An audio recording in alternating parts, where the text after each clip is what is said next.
Bom dia, na paz do Senhor Jesus. Esse é o nosso devocional Bíblia no Coração. Texto escolhido para nós meditarmos hoje, segundo livro dos Reis, capítulo de número 4, versículo de número 1 a seguir. E uma mulher das mulheres dos filhos dos profetas clamou a Eliseu, dizendo: meu marido, teu servo, morreu, e tu sabes que o teu servo temia ao Senhor. E veio o credor levar os meus 2 filhos para serem escravos. E Eliseu lhes disse: o que te hei eu de fazer? Declara-me o que tens em casa, o que tens em casa.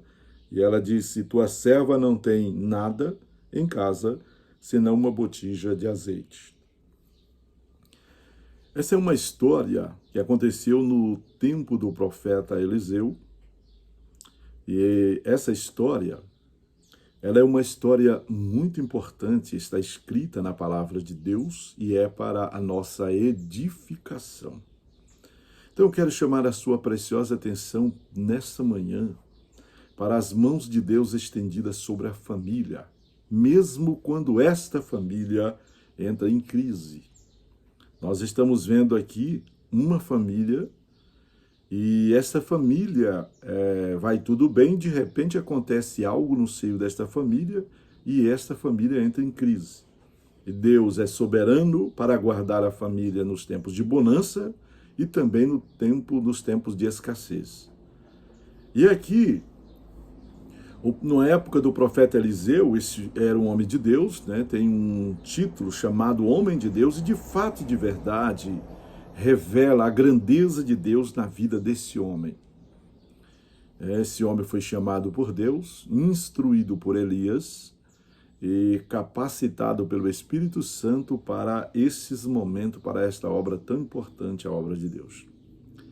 Essa mulher, junto com seu marido, com seus 2 filhos, e acontece uma fatalidade. E a primeira fatalidade que acontece é que o marido morre. Quando o marido morre, ele também deixa dívidas, segundo obstáculo, deixa dívidas. Terceiro obstáculo, os credores não querem perdoar.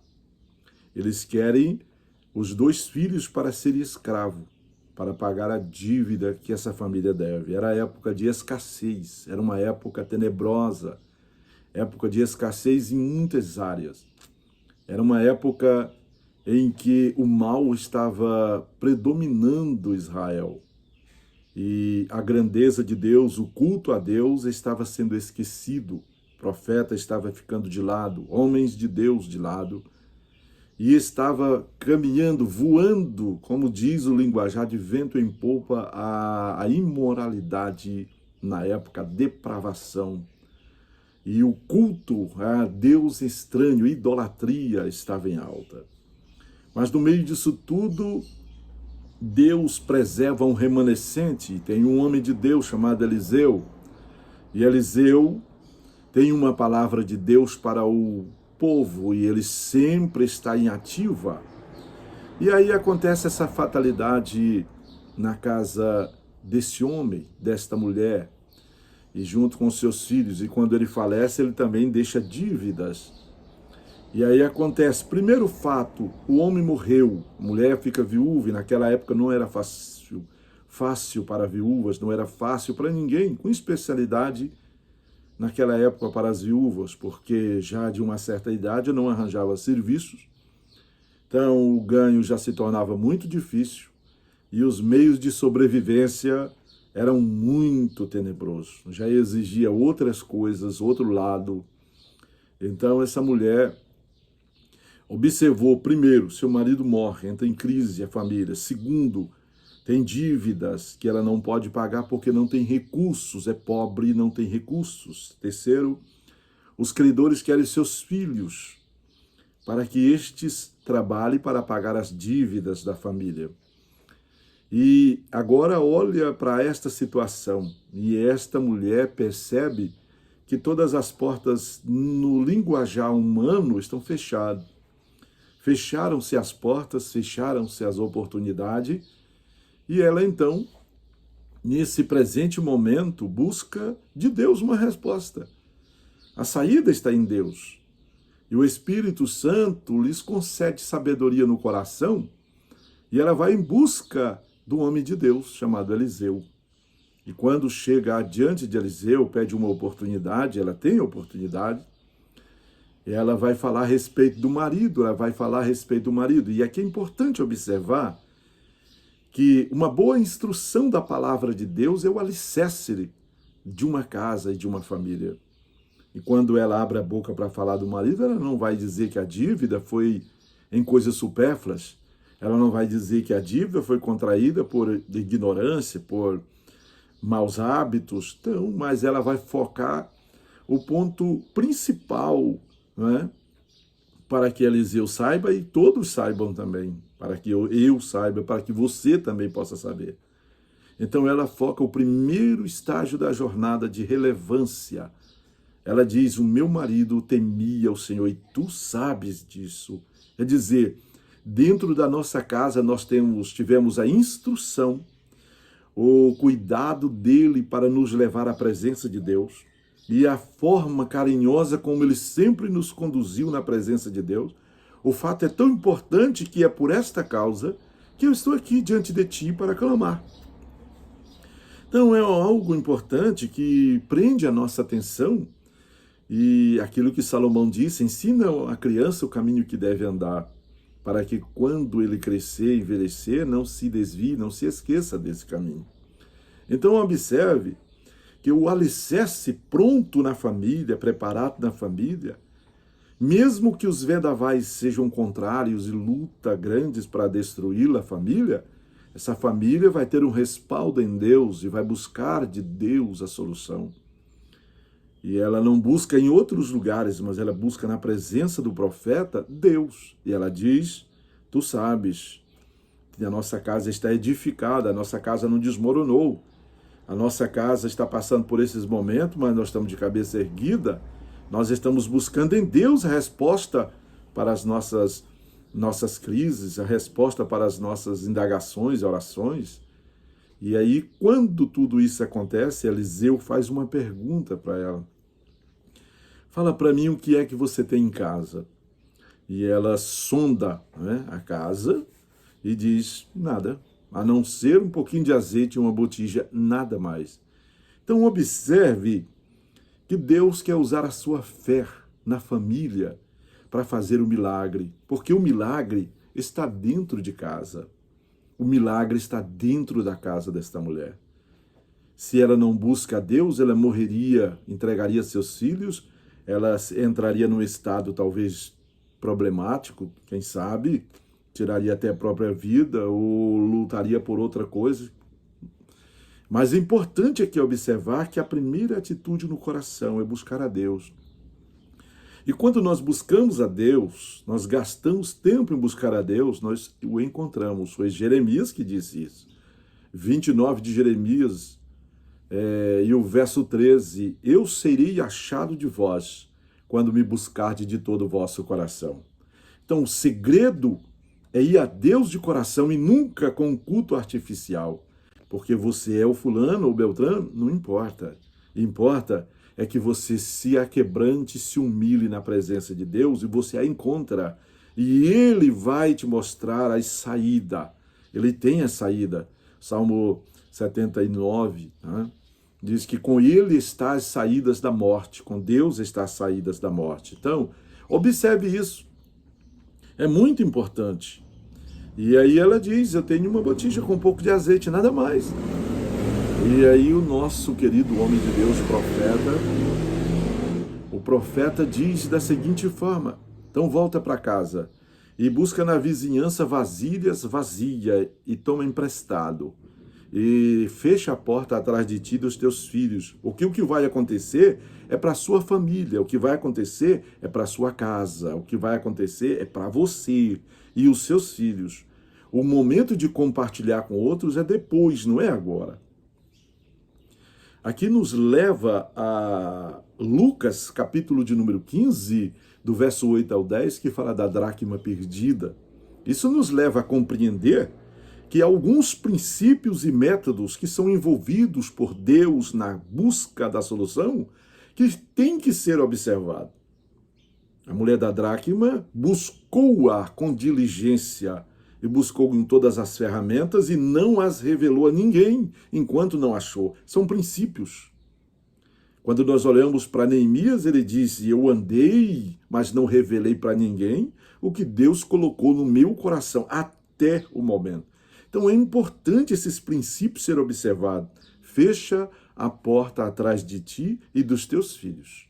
Esse milagre, esta bênção é para ti, não é para os outros. Os outros vão compartilhar depois. Agora é você que tem que observar, receber e entender que nesse momento, esse degrau para você alcançar esta vitória, esta bênção, ela depende agora de você exercer e executar os princípios de Deus. Então, nesse presente momento, esta mulher, então, retorna para casa. Primeiro, ela vai em busca de um milagre. Segundo, ela crê que Deus tem um milagre. E terceiro, ela obedece à voz do profeta e ela vai em busca, né, de algo. Mas eu creio aqui que ela conta para os seus filhos que algo vai acontecer, mas é só para eles. E eles tomam vasilha emprestada. Eu creio que a curiosidade de muitos aumentou. Tem muita gente querendo saber como você está vivendo, né? Tem muita gente querendo saber por que tanta crise você está florescendo, frutificando, sendo abençoado. Tem muita gente querendo saber, mas não é o tempo. O tempo ainda é de Deus, e Deus é quem vai dar a oportunidade. Vai chegar o momento de Deus descortinar, né? Te revelar, mostrar o que está acontecendo, mas espera. E aí, nesse interim, ela faz isso, fecha a porta e começa, então. Né? Não tem um passe de mágica, mas ela vai colocando o azeite nas vasilhas e enchendo as vasilhas. E quando elas enche todos, diz o texto sagrado aqui, né? E versículo 6, sucedeu que cheio que foram os vasos, disse a seu filho, traz-me ainda um vaso. Porém, ele lhes disse, não há mais vaso nenhum. Então o azeite parou. O azeite parou porque os vasos estavam cheios. Os vasos estavam cheios, à medida que Deus deu. Agora observe que quando ela conversa com o profeta, de volta, ela vai feliz, alegre, como ela de fato está, com o pé no chão, firme, e ela fala para ele e ele diz, olha, o azeite é para você vender, o ganho que você vai ter é para você pagar as suas dívidas e viver do resto, educar, é a sua aposentadoria. As coisas daqui para frente não vão ser tão fáceis, mas dentro da tua casa, Deus já proveu o pão. Então eu, nesta manhã, na autoridade do nome de Jesus, eu ministro sobre a tua casa, sobre a tua vida. Se tu observares os princípios de Deus que está contido aqui na palavra e obedeceres, tua casa será bem-sucedida, tua esposa será bem-sucedida, teu esposo será bem-sucedido, os teus filhos serão bem-sucedidos, as tuas dívidas vão ser quitadas e você vai alcançar a vitória no santo, grande e poderoso nome do Senhor Jesus. Então ela retorna para casa, aí sim, ela vai contar para os outros, como a mulher da dracma fez. Convidou amigas, vizinha, todo mundo para a festa. A festa é depois que você alcança os objetivos dados por Deus. Nessa manhã, na autoridade do nome de Jesus, o milagre não está longe, ele está na sua casa. O milagre está contigo, está perto. Exerça a fé como chave. Busque no homem de Deus, busque em Deus a resposta. Busque na Bíblia a resposta. Se humilhe, se aquebrante diante de Deus. Não entendas que por mais que você seja culto e sábio, a tua sabedoria vem disso, a tua sabedoria vem do aquebrantamento e tu se prostrar diante dos pés do Senhor. Deus usará pessoas para te abençoar, para ministrar sobre a tua vida, para orar, para que teu entendimento venha a refletir e a alcançar as bênçãos de Deus.